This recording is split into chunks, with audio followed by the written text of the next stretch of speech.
Hey, this is Mike Hathaway for the Big Dog Labs. We're going to be installing Drupal from the command line. There are a lot of ways to install Drupal based on who your ISP is. I believe one of the easiest ways to do it is to do it from the command line.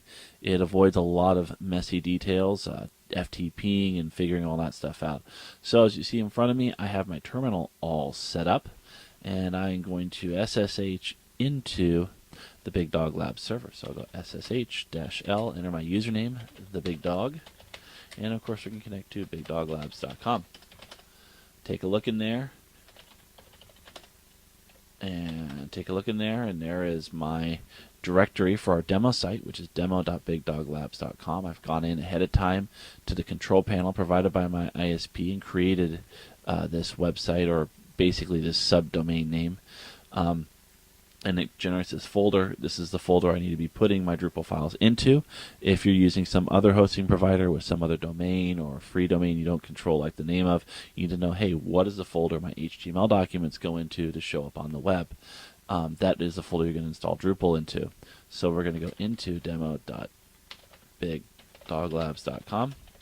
Take a look. There's nothing in there, so I'm going to wget, and I'm going to go to the Drupal website.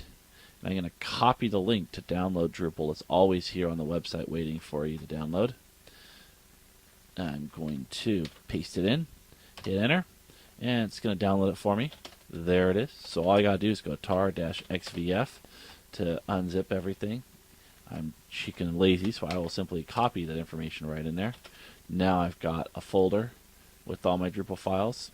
In the folder I want to have all of them in, and of course the initial downloaded file, which I want to get rid of. So now that's gone. So let's go into the Drupal directory.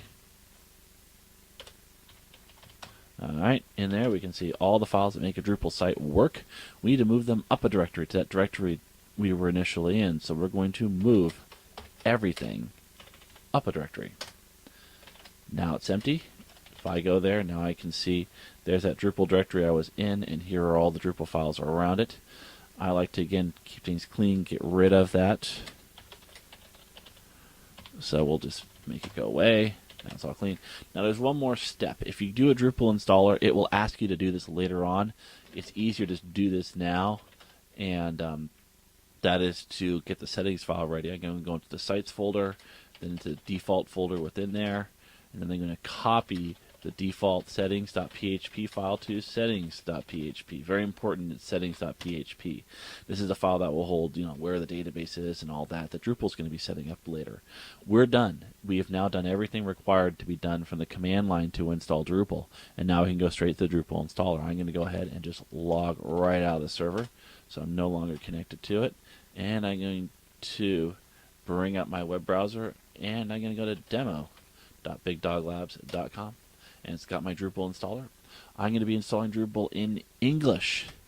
There are ways to install this in other languages. We don't need to worry about that right now, because I don't have the ability to translate the voice on these videos to another language. You need to know that you need to have a database already set up on MySQL server. Our database name is demo_bigdoglabs. Our username is, of course, the Big Dog. Our password is secret, and Drupal assumes that you are going to be installing Drupal onto a MySQL server that exists on the server that your Drupal stuff installs onto. Do not assume this is correct. Check with your ISP, check their instructions, and see where the MySQL server is. In my case, the MySQL server is a separate machine from the web server, so I have to tell Drupal where my MySQL database exists, or the specific server it exists on. In my case, that server is mysql.bigdoglabs.com. It could be anything else. It asks for a port and a table prefix. We're not going to mess with this. We don't use that. Hopefully, you don't have to give a specific port for your MySQL connection. I'm going to click Save and Continue. And it's going to go and verify and actually set up all those initial tables on the database. It is done, and we are now at the point where we're setting up our site.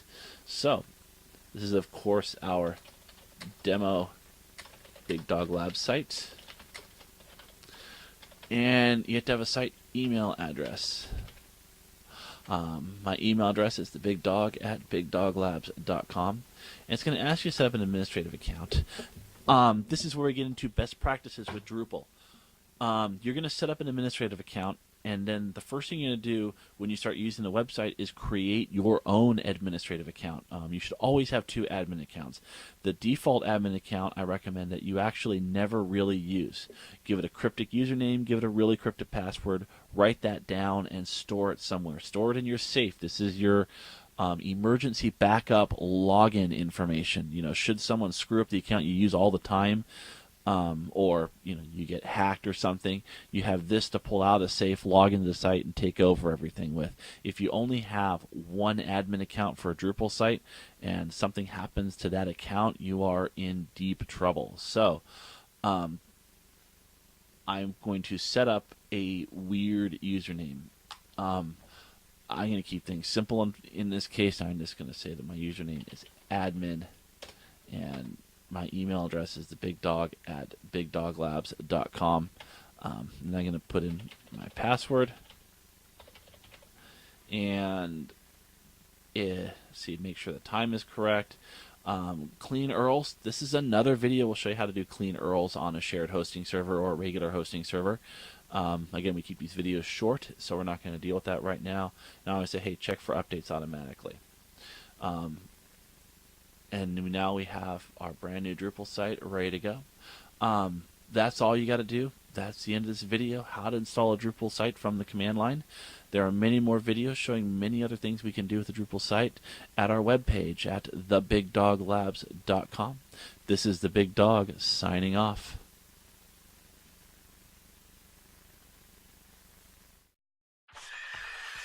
Some of the music provided from Mevo's Music Alley. Check it out at music.mevo.com.